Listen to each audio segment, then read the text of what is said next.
Hi, and thank you for joining me for another video. And friends, this week's Parsha is Parashat Emor.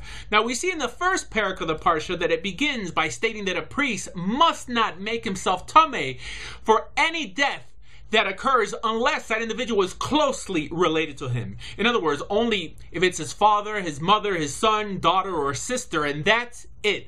And then it says it again, that for no one else is he to defile himself.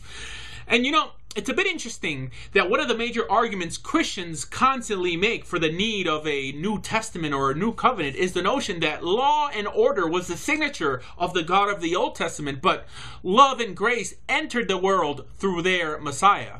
Or really, friends, if that's the case, how do they interpret this pasuk and countless others, hundreds of them, that depict the same? Now what I'm saying is that here we have a holy priestly standard of purity that priests have vowed to hold by. Heck, we even see that in Parashat Shmini, God did not hold back striking Nadav and Avihu down because they failed to live up to that standard. But we see here, amidst all the order and regulations, a glimpse of the Almighty's greatest attribute. And my friends, that is love and the ability to sympathize with His creation, teaching us that amidst all the standards that He has not lost touch with the fact that we're only human, which is exactly what we see He did with Aaron in Parashat Shmini after he began failing in his ceremonial duties and his brother calls him on it. He stops and he looks at his brother Moshe and he says, after all I've gone through, after all I've lost, I'm just human. And you know what? Moshe stopped and he said no more because he knew that God understood. And even though we know this about our God, we know also that true love cannot exist without standards. This is why the Creator limits their defilement only to close family, because you know what? Their death is what hurts the most. Because the Almighty's war is not against standards like non-Jews believe nowadays, but rather against disbelief and its results. Disobedience. And friends, really, that attitude is not shared by the majority of the religious in the world today. When standards is put second to intentions, or when secularists horror at golden-laden temples and complain, why wasn't this money given to the poor instead? And you know what? After they melt down the gold and distribute the wealth, you still have the poor with you, but now they have no beautiful place to worship. So friends, when the standard is regarding holiness, your financial situation does not free you from your obligation, to the point that in the same parak, in the same chapter, it brings down how a person who serves the Almighty should carry himself. It states that he should have his hair cut properly. He should wear clean and untorn clothes, which is why it's always baffled me when anyone who's familiar with what the Almighty demands from us could ever possibly encourage people to do less. We know that God demands the best, not for His sake, but for ours. Is it that we don't sympathize enough with the rest of the world to let Him know? Which is no wonder Islam, my friends, is exploding at the seams, because people want structure. They want a path to holiness. Which is why, my friends, Hashem states in the second parak of the Parsha that one should only reserve the best for God, when it states that God is not interested in your defective animals for offerings. And honestly, it's not because the Almighty needs your resources and would prefer $2 instead of $1, but rather because in life we only get out of something what we put in. And if left to our own discretion, we would only do less and less till from the place we have trickled down to, we say, why bother?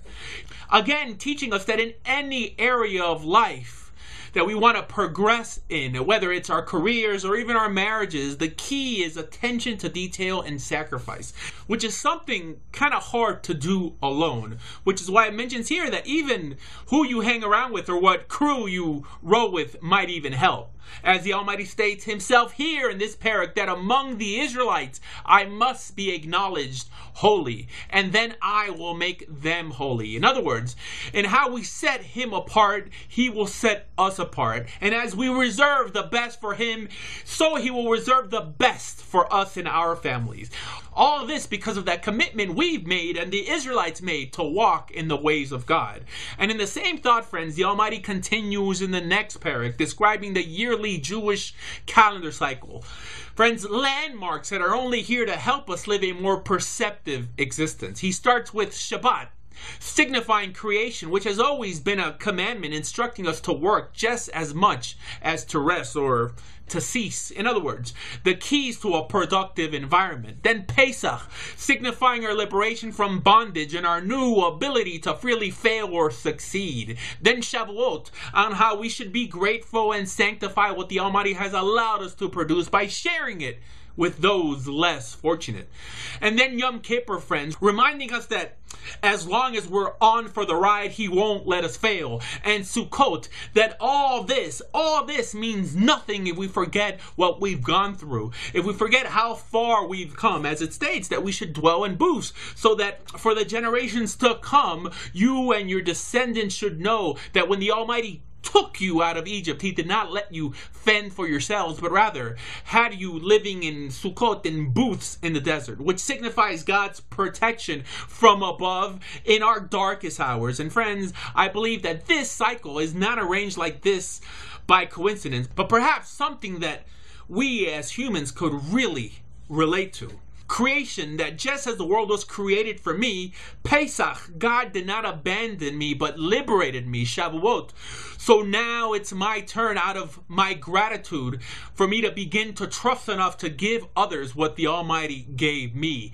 Yom Kippur, with faith I know that He won't let me fail. And how do I know this? Sukkot, because He was there in the past. And friends, this is an idea that follows into the next parak, the notion of measure for measure, which actually goes the other way around also, that just as the Almighty did for us, we should do for others. And because we know how it feels to be wronged in any way, we should not stand by and fail to judge when someone else is wronged. And although all this may seem elementary to us because of the prolonged exposure of a world living by the standards in this book, it surely wasn't back then. And friends, if you're hearing my words today and you want to live a more perceptive, a more conscious existence, I want to welcome you to consider Torah Judaism and become a Jew yourself through conversion.